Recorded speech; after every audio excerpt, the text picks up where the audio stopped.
That shifts the way I think about somebody else's wins. It shifts the way I think about somebody else being the perfect mom. I stop comparing and thinking so much that I gotta hurry myself up to be somebody I'm not yet, but to trust that He is actually changing me, growing me. He is at work, even right now, even in the midst of my current circumstances.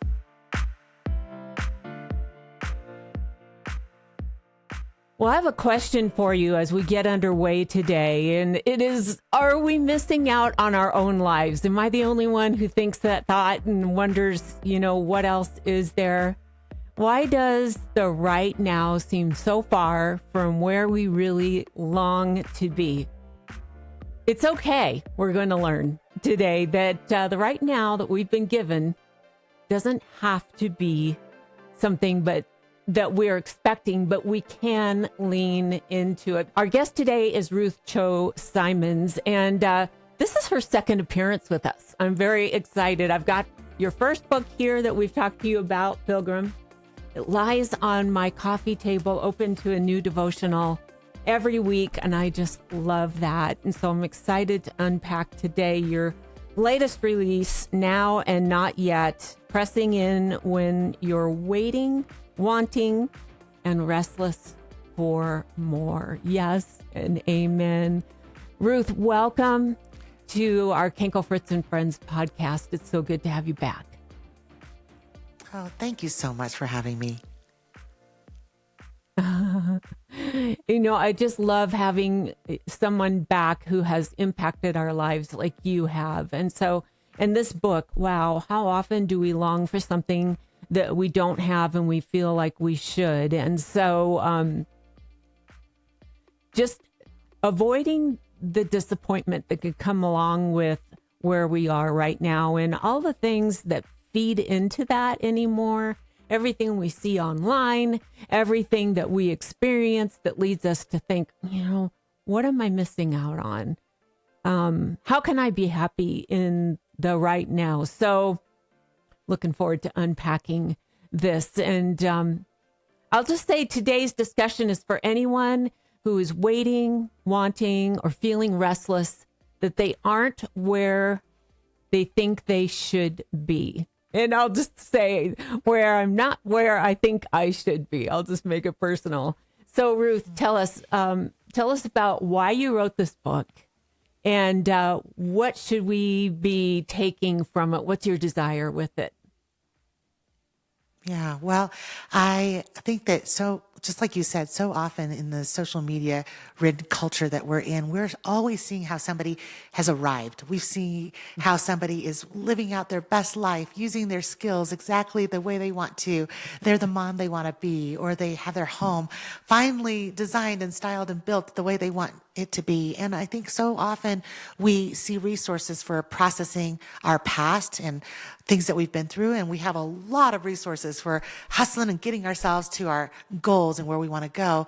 But so often we are missing out on that part where we can really press in and understand why right now matters. Meaning not just to be present, but to be really intentional about how today and how we use this day and how God is seeing this day matters in the big trajectory of our lives. I think so often we kind of despise the small beginnings or the difficult, mundane, or the in-between right here. And we're always going, well, where I'm going is over there.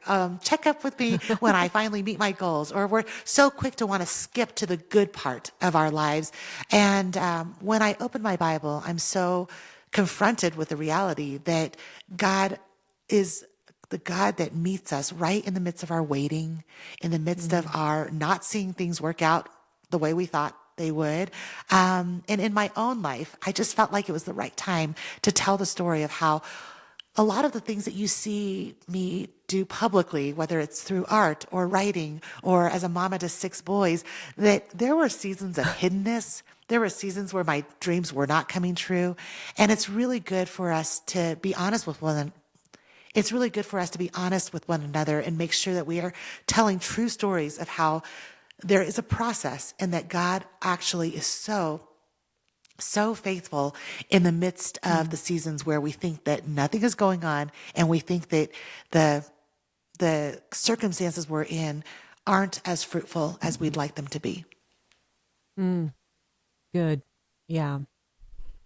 You were just talking about the good part of life that we're always kind of chasing. And that's something that you also tackle in the introduction. Like it seems like it's just ahead of us or it's just around the corner. And here we are trying to grasp it and it's just always out of reach. And I know so many of us are going, yep, understand that.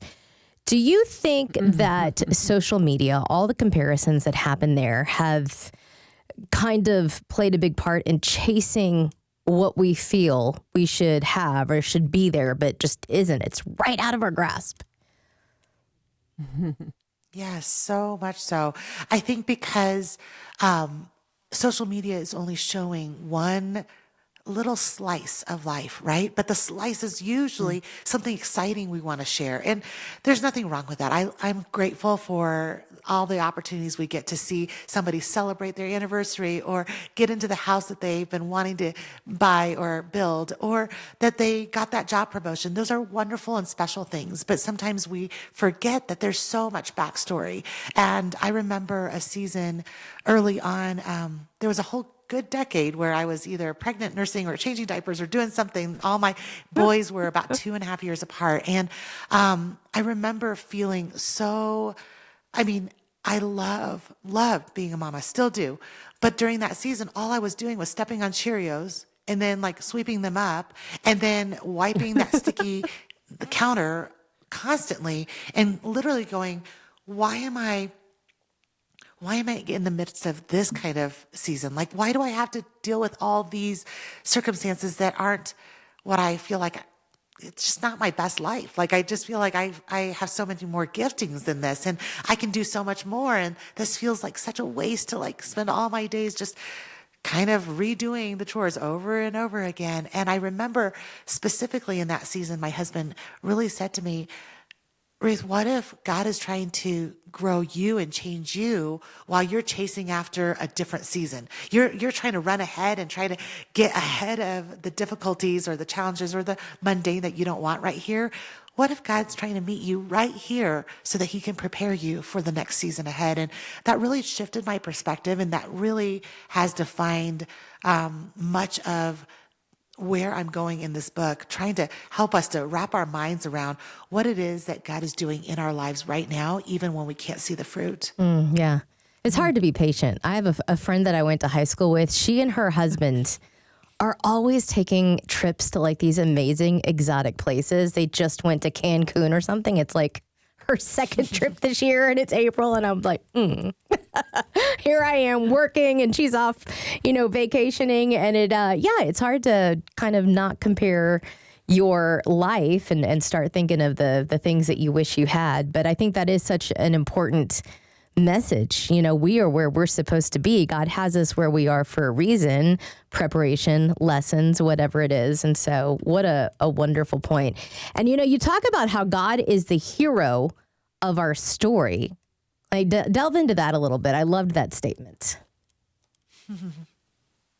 Well, I think the interesting thing about this comparison thing that you just brought up is that we can't just stop our hearts from comparing or suddenly just get really content simply by saying, I'm grateful, or you can turn off your phones and spend some time away from social media. But the only thing that will actually curb our perspective, change our viewpoint, and actually cause us to really love the life that we have, not just the life that we long to have later on, is if we have a bigger view of God. And so when I say God is the hero of our stories, it's a call to recognizing that through every story that God's ever written in any life of any believer, he's always saying, look at me. Look how much I love you. Look how much I am in control. I know what's ahead. You can trust me. And when he proclaims that again and again and again, and when we see in the Psalms, when the psalmist is saying, I kind of forget and I'm quick to think that I'm in control, but God, you have done this. You are in control. That's him proclaiming again and again that God is the hero of every story he's ever written, but he is the hero of our story. And when I have found again and again, ladies, that if I start there every day, start with a reminder in his word through just being honest with him, saying, God, I am going to trust you because you've written really, really good stories in my life up to this point, even the hard ones. You have had a purpose and a plan every single time. I'm going to trust you to be the hero of my story. Then I can just step back and stop thinking that I have to control everything. And then that shifts the way I think about somebody else's wins.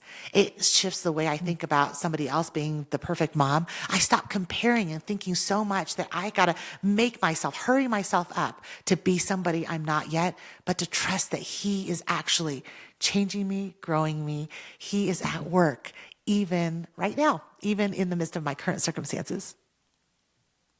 It's so true, isn't it, Misty, as we were asking that question about God being the hero of our story, that hindsight is 2020, but our foresight doesn't rely on his provision, that he's been there through it all, even though we didn't quite understand. And I just have to think how much smoother life would be if we kind of banked a little more on that hindsight and looking back going, hey, I remember, God, when you were good and I couldn't even see it happening.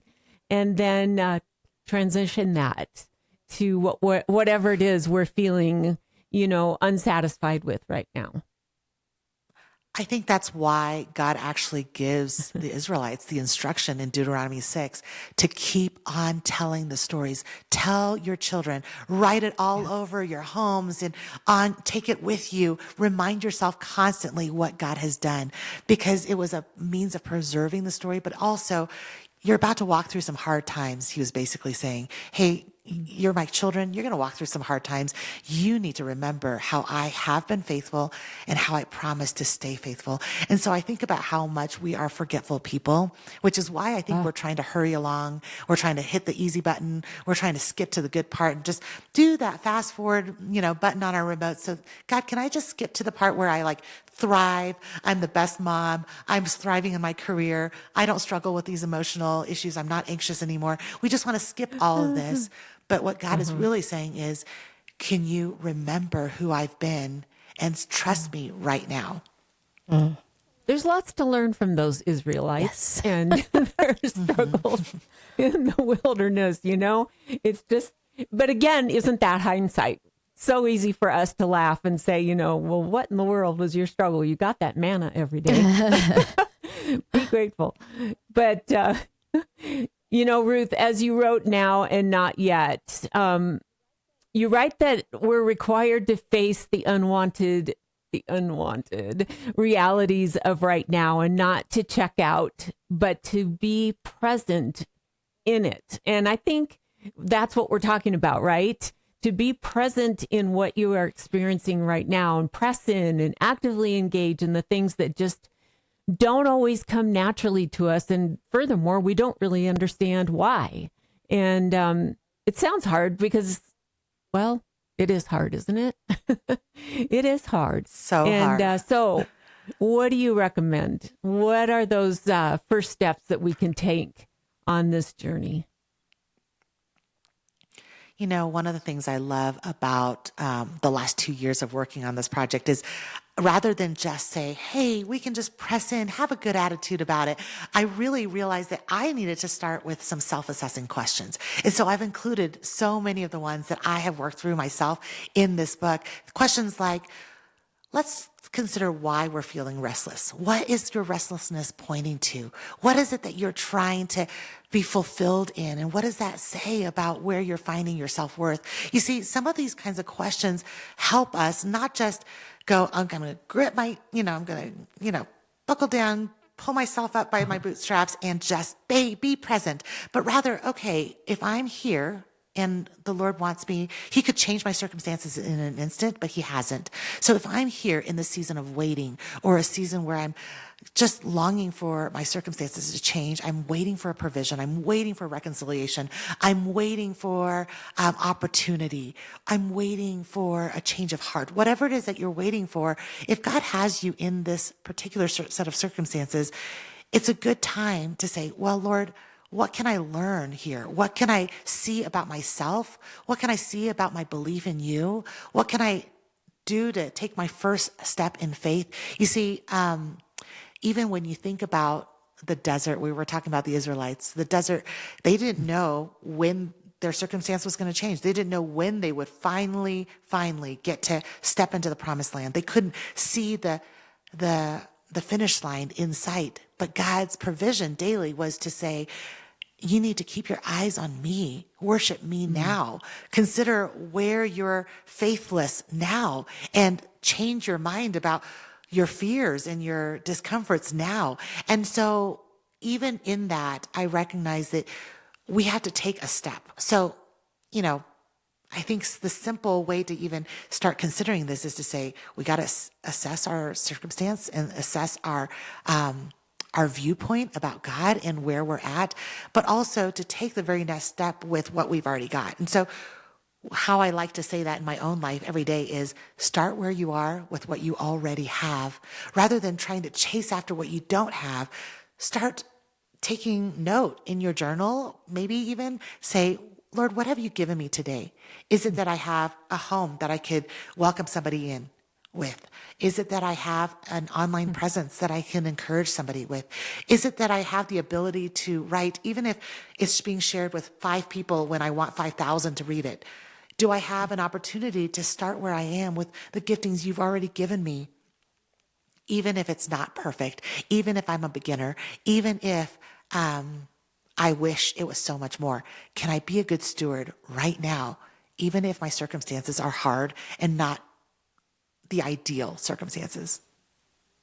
Oh, I so appreciate what you're saying, because it really is a proactive, intentional journey that you're talking about. And so I think about the times when we just generally feel that feeling of trapped. We can't quite put our finger on it. What is it that is making us feel restless? So maybe it will help if you can talk to us about what your current not yet is. So I've got several. Okay. And one of the most honest ones I would say is that since 2020, when when retail, online, everything's changed, right? In business. Yeah. Since then, it has been difficult. It has been difficult for me personally to navigate how to wear multiple hats. It has been difficult to be in the part of the mountains and be in a mountain town where hiring is a little difficult. Growing a business is difficult. Scaling a business is difficult. And so in so many ways, and of course this has a lot more backstory than I can share even here, but I think I just want to be honest and say, even when it looks like you're just killing it and you're doing great business, you're putting out books, you're creative and you have a lot of opportunity, the backstory can often be, Lord, how are you going to take me to the next stage here? Because I'm struggling, Lord, with knowing how to fulfill the very things you've given me to do. That might be seen through the personnel. Like maybe I need to hire more and don't know exactly where I need to start. Maybe business, not just maybe, business has been harder since 2021 and things have shifted. Our economy has shifted. Lots of things that require decisions. And so for me, in the last 2 years, just in e-commerce and in the things that God's given me to do, I've had to say, okay, rather than just hustle real hard to pretend that I'm not going through these hard things and just go like, try to stop the bleeding and just go, okay, wait, we're just going to make this great for now, to stop and say, I'm going to assess what you've actually given me to do. And ladies, one of the things that I've had to do is say no to a few things. We've had to close down a few wonderful things that we thought were the directions that we wanted to go. And I've had to say, this is not good stewardship. So as hard as it is, I'm going to say no to this and actually use what I already have rather than chase. For example, I really wanted to do this membership app. I wanted to do this big online program. And after a year of working on it, we closed that down. And that was painful for me, but I'm just sharing that online. I'm just sharing that here to say, sometimes even really good pursuits are things that you say, right now this is not what I've been given to do. And so I'm going to be a good steward of what I already have rather than chase what I don't That's good. have yet. I want to return to restlessness, which you were talking about just a couple of minutes ago. And you talk about in chapter 2 how it really, the restlessness that we experience coincides with forgetfulness of where true rest comes from. And obviously that is from God, but there's some real danger, I think, in forgetting that. Like that can really derail us pretty quickly. Talk about that. For sure. I think the world is always telling us that we basically need to get to a point where we don't feel any discomfort. So if somebody's bothering you, you kind of break off that relationship. If you are not thriving, you go choose something new. And so that restlessness is something that the world would tell us, like, quickly satisfy whatever that restlessness is with something new. Go get a new hobby, a new job, a new project. Go chase that thing that will satisfy you. But as believers, as Christ followers, we recognize that really we were made to be satisfied in God. It was St. Augustine who said it the best. He said, our hearts will be restless until we find our rest in Him.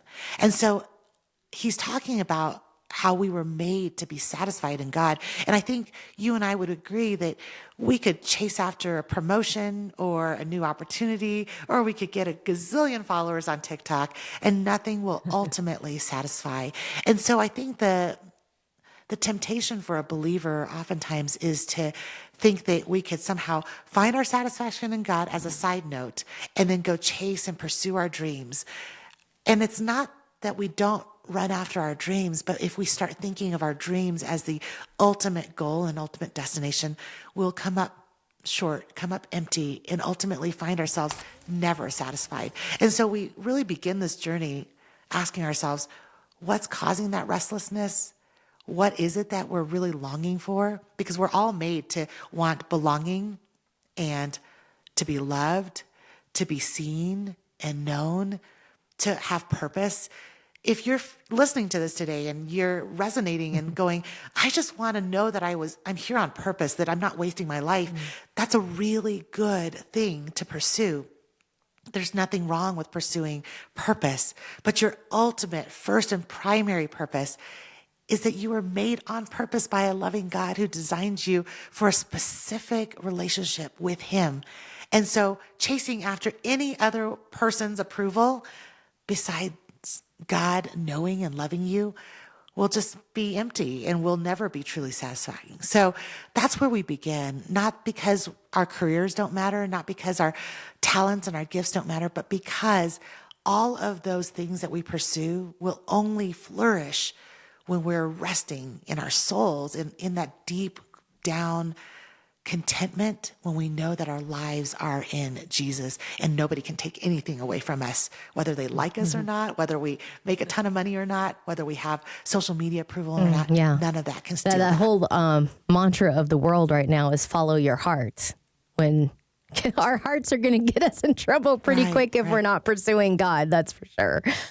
And you brought up, and we've talked a little bit about social media, and I think we really have gotten very good in this day and age cultivating the public part of us. We design ourselves to look a certain way, to appear a certain way, to give off a certain image. And then there are hidden places of our lives that we're not working on that way. But it's important to also do the work there. Can you talk about that a little bit? Yeah, I always love to say that I really feel like everything I create, whether it's writing or painting or even any of the tips or life things that I put out on social media, all that really has to come out of the overflow of a life well lived, or else really you're just faking it, right? You're just putting out content. And I don't think we talk about this very much because I think we live off of a social media world where so much of it is fake that we're even, some of our heroes are not even, they don't even really look the way they look, or they don't live the way they are prescribing. And then we end up so disappointed when we realize that they're not who they say they are. And so I think as Christ followers, a lot of times we we underestimate how much we have to slow down the hustle or slow down the production or slow down the output to make sure that we actually are cultivating a life that is hidden in Christ, that we actually spend time recognizing that our most primary audience is Jesus. And I just say that in full admission that I'm a high capacity, high output person. I have books that come out regularly. I'm always doing something of output, but my husband really recently said to me, he goes, you're going to want to read a whole lot more before you write your next book. And it was confronting. He was basically saying, you don't have a whole lot to offer unless you are growing. And I think that is, you need somebody in your life who will say those hard things to you to remind you that just because you can show up and have a lot of output and a lot of fruit that looks all flowery and beautiful doesn't mean that you've got deep roots. And the deep roots will make sure that you have a long race ahead, that you run that race well. Wow. There's so much. I feel like I need to hit repeat on what you just said. It's so rich. And I just have to believe it also results in peace. When you have somebody speaking truth into your life and you're willing to listen and hear it, well, God bless your husband for doing that. It's just, I can't say that I liked it at first because he was basically confronting me to say, slow it down and make sure that you're not regurgitating something you've heard, but that you're really making sure that you are processing and growing deeply with the Lord first. So it's not always That's fun. True. I love that. Well, today our guest is Ruth Chou Simons, focused on her new book, Now and Not Yet, pressing in when you're waiting, wanting, and restless for more. Is that just every one of us? Hello, just pressing in when you're waiting, wanting, and restless for more. Wow. Ruth, towards the end of the book, you ask a big question. What if the desert that we're going through isn't temporary? What if this desert, this thing that we're waiting and wanting and restless for more, isn't going to go away, isn't going to suddenly develop into something else? I think it's a question a lot of us maybe think about, worry about, hold on to, and yet, what about those of us who are facing a season that really just isn't, the reality is it's not temporary? For all of us, there are days when we go, wow, when the snow of winter has melted and I see blooms in spring. We all know that feeling when something beautiful has happened, or wow, this is such an answer to prayer. But for so many of us, we may be faced with circumstances, a chronic illness or a difficult trial that doesn't actually resolve itself. There might be a pain or a betrayal or a loss. We've lost somebody that we will love forever, but will not know the side of heaven again. And those are not things that suddenly feel like spring again. You might heal and it might get better in time, but it could feel like a desert season for the rest of your life. And I would just say, for those of us who go through something where a season is not just a season, it's kind of like a long-term thing. And for those of us who feel like, wow, I worked really hard and look at this thing has happened and my children are actually obedient now and we're not going through really difficult seasons there. Wherever you are on that spectrum, the truth is, as Christ followers, our actual hope is not that we would arrive at a destination of dreams coming true or things getting easy or everything being a bloom in our gardens on earth. That is not that is never going to be our actual hope. Our real hope, whether we are going through something long-term or short-term, is that Jesus makes all things right in the end. That our actual not yet is promised for us forever in heaven with him. that he is coming back and that he is setting all things right. That when we read in Revelation that we won't be in broken bodies, that we won't struggle with pain, you, Lord. that there will be no more betrayal, that there will be no more tears, the things that keep us up in the middle of the night, the things that wake us up with anxious thoughts at 4 a.m, the things that cause us to feel so sad that we try to bury it just to make it through the day, those things will be no more because God makes all things right. Ultimately, in the end, he ultimately has the victory over every single thing that you can't see the end of right now.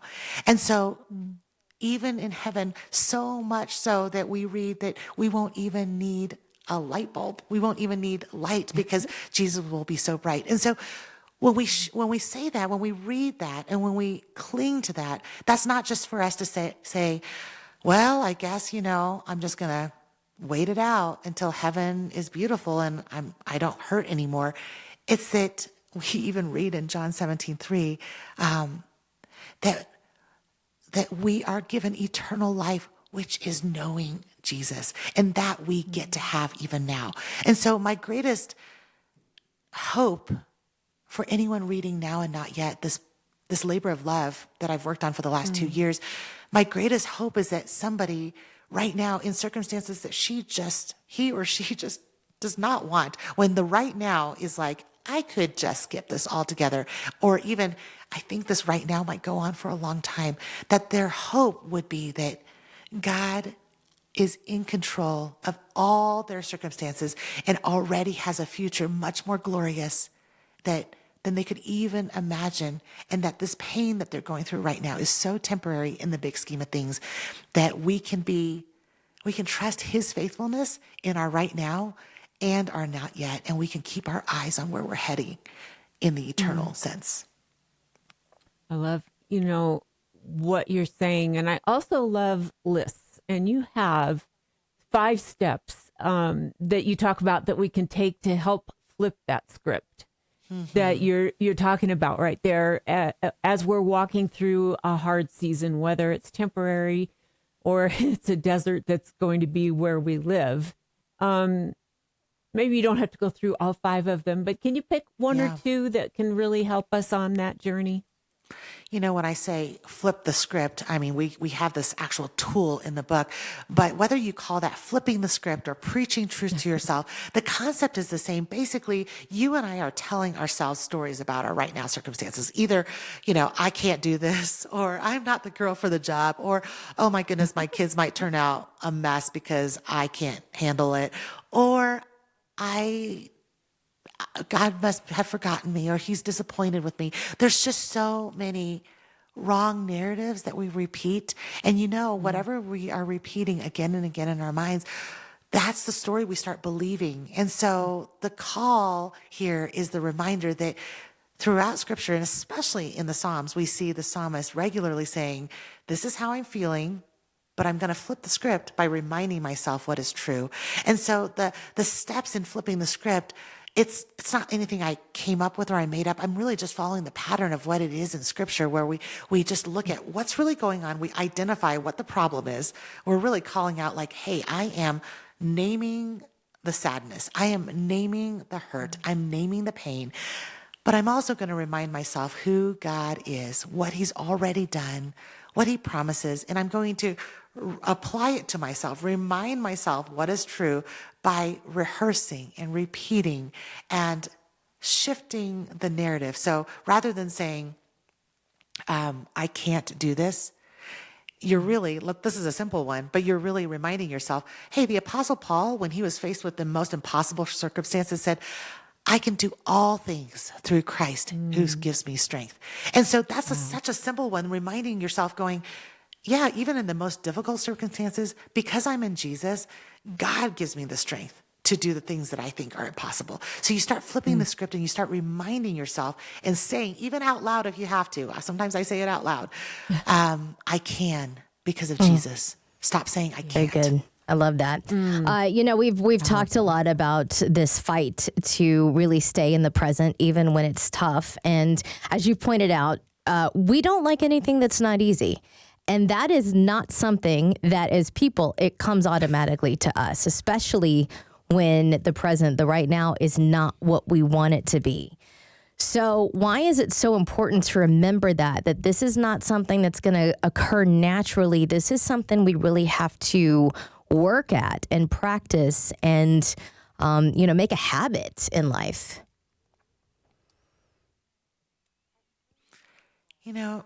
It's so interesting how the most popular books out there, the most popular formulas are basically ones where it's like in 3 easy steps you can 3 get minute over abs. the thing that's hard. And I'm like, when I look at the Christian life, I'm like, oh, actually, it just is a lot of hard that doesn't come naturally, but it's a lot of but God. It's a lot of the Christian life is full of, but God will do it. But God will show himself faithful. You can't, but God can. And so I think about how, the Apostle Paul says famously that when I am weak, he is strong. And I think about how none of us want to sign up for weakness. None of us want to sign up for anything where we feel like we're not enough, that we're lacking, we have limitations, we don't feel like we're our very most shiny, bright, amazing self. But what the Apostle Paul says regularly and shows throughout his life is that he counts all the stuff that made him so amazing in his own self-righteousness. He counts that trash, just rubbish.